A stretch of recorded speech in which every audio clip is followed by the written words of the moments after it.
Hello to all my learners present over here. Welcome to the channel. In this video lecture, we are going to discuss about classification of crime. आज के इस video lecture में हम classification of crime यानी कि अपराध का जो वर्गीकरण है उसके बारे में पढ़ने वाले हैं। अलग अलग थिंकर्स ने, अलग अलग समाजशास्त्रियों ने जो क्राइम होता है यानी कि जो अपराध होता है उसे अलग अलग क्लासिफाई किया है। तो अलग अलग थिंकर के अनुसार जो अपराध हैं वो किस तरह के होते हैं और क्या क्या होते हैं उनके बारे में हम आज पढ़ेंगे। तो सबसे पहला क्लासिफिकेशन हम पढ़ने वाले हैं अकॉर्डिंग टू सदरलैंड। सदरलैंड आपके बहुत ही इम्पॉर्टेंट क्रिमिनोलॉजी के थिंकर माने जाते हैं। इन्होंने क्या बताया? इन्होंने क्लासिफिकेशन ऑफ क्राइम में अपराध जो है उसका वर्गीकरण कितने भागों में किया है। तो अगर हम सिंपली देखें तो कोई भी अपराध है वो एक नॉर्मल चीज़ तो नहीं है, वो नेचुरल नहीं है, ठीक है। तो और ये जो आपके सदरलैंड थे वो ये कहते हैं कि जो अपराध हैं वो दो तरीके के होते हैं। दो कौन से उनके क्लासिफाई उन्होंने किया? उन्होंने बताया, एक बताया उन्होंने मिसडेमिनर्स और दूसरा उन्होंने बताया फेलोनीज। तो पहला वो बताते हैं कि सामान्य अपराध और दूसरा वो कहते हैं जघन्य या फिर गंभीर अपराध। तो सिंपली अगर हम सामान्य अपराध देखें तो सामान्य अपराध में कौन से अपराध आएंगे? वे अपराध जिनसे समूह जो है हमारा या जो समाज है हमारा जहाँ हम रह रहे हैं उसे बहुत ज़्यादा लॉस होगा पर उतना बहुत ज़्यादा नहीं होगा। अब फॉर एग्ज़ाम्पल जैसे कि हम ट्रैफिक रूल्स को ब्रेक कर रहे हैं, हम गैम्बलिंग कर रहे हैं, हम ड्रिंक करके कुछ एक्टिविटी कर रहे हैं, हम किसी के साथ भी मारपीट कर रहे हैं या हम चोरी कर रहे हैं, ये सब छोटे छोटे अपराध हैं। तो ये सब साधारण अपराध में आते हैं अकॉर्डिंग टू सदरलैंड।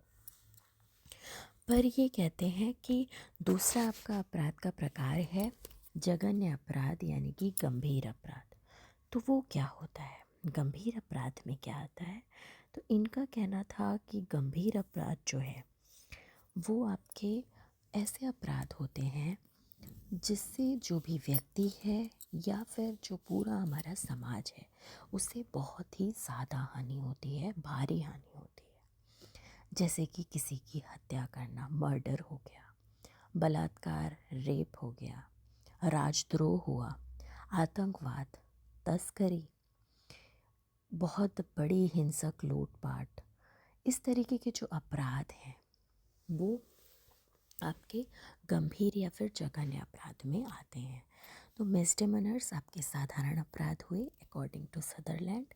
उन्होंने कहा जो भी हमारे छोटे मोटे जो भी क्राइम हैं या वो आपके सामान्य अपराध के अंतर्गत आएंगे। और जो दूसरे अपराध हैं जिसमें कि समाज को ज़्यादा हानि नहीं होगी वो सामान्य अपराध हैं, लेकिन जिसमें व्यक्ति या समाज को बहुत बड़ी हानि होगी वो आपके जघन्य अपराध या गंभीर अपराध कहलाएंगे।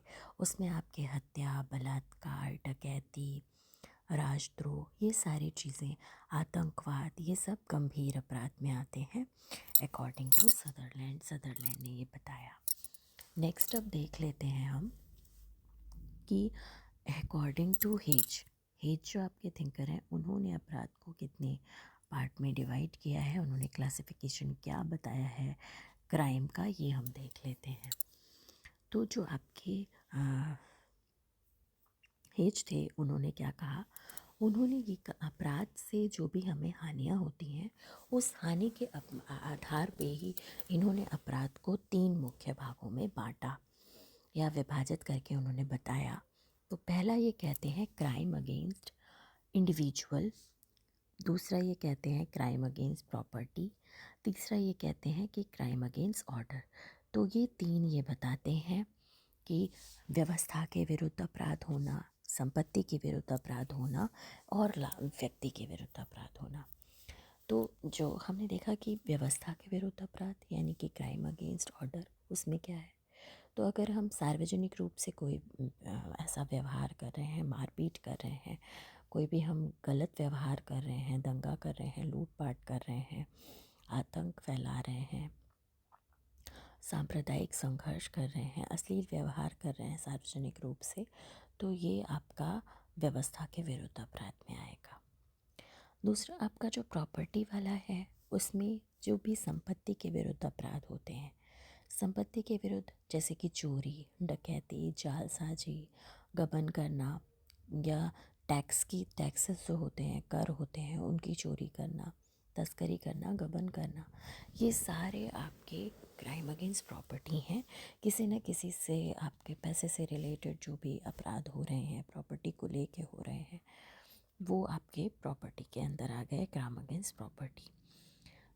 लास्ट आता है आपका क्राइम अगेंस्ट इंडिविजुअल, या फिर हम इंडिविजुअल या फिर पर्टिकुलर व्यक्ति के विरुद्ध जब व्यवहार क्राइम की बात आती है तो वो क्या है। तो हत्या हत्या जब आप कर रहे हैं तो मर्डर कर रहे हैं किसी एक इंसान का, तो वो उस इंसान के विरुद्ध हो गया या इंडिविजुअल के विरुद्ध आ गया।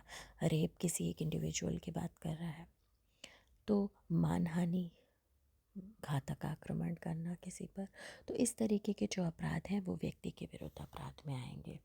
तो crime against individual, crime against property, crime against order, ये सारे आपके हेज बताते हैं कि जो अपराध होता है वो इस तरह से उन्होंने क्लासिफाई किया। लास्ट अगर हम देखें तो वो एक आपके थिंकर थे बोंजर जो हैं वो ये कहते हैं कि जो उन्होंने अपराधों को आर्थिक अपराध, यौन अपराध, राजनीतिक अपराध और प्रतिशोधपूर्ण अपराध, ये 4 भाग उन्होंने बताए हैं बोंजर ने।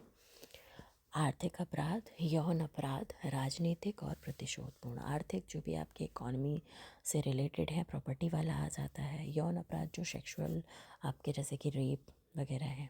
राजनीतिक, पॉलिटिकल अपराध जिसमें एक बदले का भाव होता है, वो प्रतिशोधपूर्ण अपराध। तो ये एक आपके अलग थिंकर हैं बोंजर, वो बताते हैं। स्पेलिंग है इनकी बोंजर, ये इनका नाम है। हिंदी में बोंजर के अकॉर्डिंग मैंने आपको बताया, हिंदी में लिखते हैं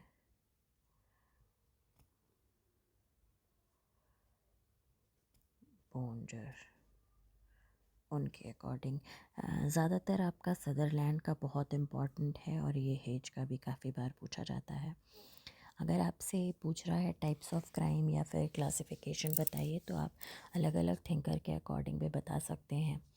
ये स्पेसिफाई करके कि सदरलैंड ने ऐसा बताया, एन हेज ने ऐसा बताया, बोंजर ने ऐसा बताया, या फिर आप किसी एक थिंकर का भी बता सकते हैं। बट अगर आपको ये लॉन्ग में आता है तो इसमें आप ये कर सकते हैं कि डिटेल में आप एक छोटा सा डायग्राम ड्रॉ कर दें।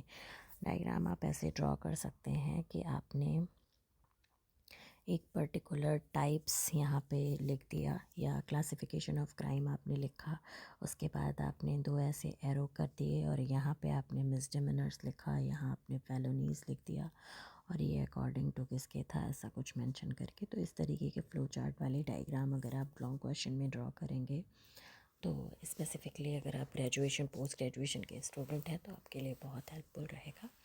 ये था आपका क्राइम का क्लासिफिकेशन। आगे हम क्रिमिनल एक्ट के बारे में पढ़ेंगे। आई होप ये वीडियो लेक्चर आपके लिए हेल्पफुल रहेगा।